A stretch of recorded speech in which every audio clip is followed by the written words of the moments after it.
Good morning to all. పరమ తండ్రి మనల్ని ఎంతో ప్రేమించి మనకు అనుదినము తన జీవం కలిగిన వాక్యం ఇస్తూ ఆయన మనల్ని బలపరుస్తూ వస్తున్నాడు కదా. అటు విధంగా పరమ తండ్రి యొక్క ఆశీర్వాదములతో మనం నింపబడుతున్నాం.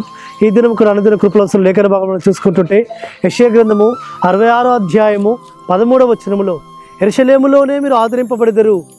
అవును ప్రియులారా, పరమ తండ్రి ఎంత శ్రేష్టమైన వాగ్దానం ఇస్తున్నాడు. కాబట్టి ఈ లోకంలో ఎవరు నన్ను ఆదరిస్తారు, ఎవరు నన్ను బలపరుస్తారు, ఎవరు నన్ను ఓదార్స్తారని మనం అనుకుంటుంటాం. కానీ పరమ తండ్రి ఆయన వాగ్దానం ఇస్తున్నాడు. ఒకరి తల్లి మిమ్మల్ని ఆదరించినట్టుగా నేను మిమ్మల్ని ఆదరించేదను, యెరూషలేములోనే మీరు ఆదరింపబడతారు. కాబట్టి యెరూషలేము అనగా ఆయన మందిరము. కాబట్టి ఆయన నామం పెట్టబడి ఆయన చేత సమాధానం పొందిన పట్టణము కాబట్టి ఆ యెరూషలేములోనే. కాబట్టి యెరూషలేము లోని మందిరానికి సాదృశ్యంగా ఉన్న ఈ మన మందిరాలలో నుంచి కూడా పరమ తండ్రి ఆయన జీవం కలిగిన వాక్యము చేత ఆ మందిరాల నుంచి వెలువడుతున్న ఆ వాక్యం చేత మనల్ని ఆదరించేవాడు. కాబట్టి ప్రియులారా, మనుషులు ఎవ్వరు మనల్ని ఆదరించలేరు, మనుషులు ఎవ్వరు మనల్ని బలపరచలేరు, మనుషులు ఎవ్వరు కూడా మనల్ని ఓదార్చలేరు. పరమ తండ్రి ఒక్కడే మనల్ని ఆదరించేవాడు, ధైర్యపరిచేవాడు, ఓదార్చేవాడు. కాబట్టి యెరూషలేములోకి వెళితే అనగా ఆయన మందిరానికి వెళితే, ఆయన సన్నిధికి వెళితే, ఆయన సన్నిధిలోని సంతోషము చేత, ఆయన సన్నిధిలోని ఆదరణ చేత మనల్ని బలపరుస్తూ వస్తుంటాడు సుమా. కాబట్టి ఆయన ఆ గొప్ప ఆదరణ మన ప్రాణానికి నెమ్మది కలుగజేస్తుంది. ఆయన గొప్ప ఆదరణ మన ప్రాణాన్ని తెప్పరిల్లజేస్తుంది.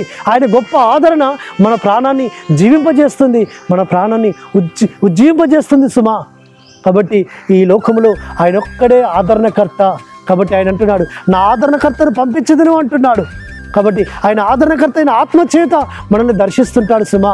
అట్టి విధంగా ఆయన ఆదరణ చేత మనం ఆదరింపబడి అనేకులకు ఆయన ఆదరణకరమైన మాటలు మనము తెలియపరచాలని, ఆయనను ఆదరించాడు మిమ్మల్ని కూడా ఆదరిస్తాడు అని మనం అనేకులకు ఆయన యొక్క ఉన్నతమైన లక్షణమైన ఆదరణను తెలియపరచాలని, ఆయన ఆదరణను మనం అనేకులకు బయలుపరచాలని ఆయన మనల్ని ఆదరిస్తూ వస్తుంటాడు. కాబట్టి అట్టి ఆదరణ మనం పొందుకుందాం. అనేకులను కూడా ఆ పరిశుద్ధమైన నామములోని యెహోవా యొక్క ఆదరణ కిందికి మనం తీసుకొస్తాం. ఎందుకంటే ఆయన ఆదరణకర్త. కాబట్టి ఆయన ఆదరణ నిత్యము ఉంటుంది సుమా. ఆయన ఆదరణ మనల్ని నిత్యము బలపరుస్తుంది సుమా. ఆయన ఆదరణ నిత్యం మనల్ని తెప్పరిలా చేస్తుంది.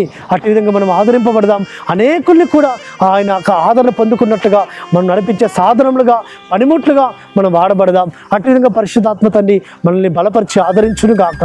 ప్రార్థన చేసుకుందాం. పరలోకమందున్న తండ్రి సర్వోన్నతుడా, యెరూషలేములోనే మీరు ఆదరింపబడతారన్నావు నాయన. యెరూషలేములో నుండి వెలువడుతున్న వాక్యము ద్వారా, యెరూషలేము నుండి వెలువడుతున్న మీ యొక్క జీవం కలిగిన వాక్కుల ద్వారా స్వస్థపరిచి ఆదరించేవారు, బలపరిచేవారు నాయన. కాబట్టి మేము మీ ఆదరణ పొందుకొని మేము ఆదరింపబడి అనేకులను కూడా నీ ఆదరణ వాక్యం మీదకు నడిపించేవారు ఉండకు సాయం చేయమని ప్రార్థిస్తూ యెహోవా నామమున స్తుతించి ప్రార్థించి వేడుకుంటున్నాము తండ్రి. ఆమేన్. సర్వోన్నతుడు, సర్వాధికారి అయిన జీవాధిపతి అయిన యెహోవా కృపా కనికరము, ఆయన ఆదరణ నిరంతరం మనకు తోడుగా ఉండి మనల్ని బలపరచును గాక. ఆమేన్.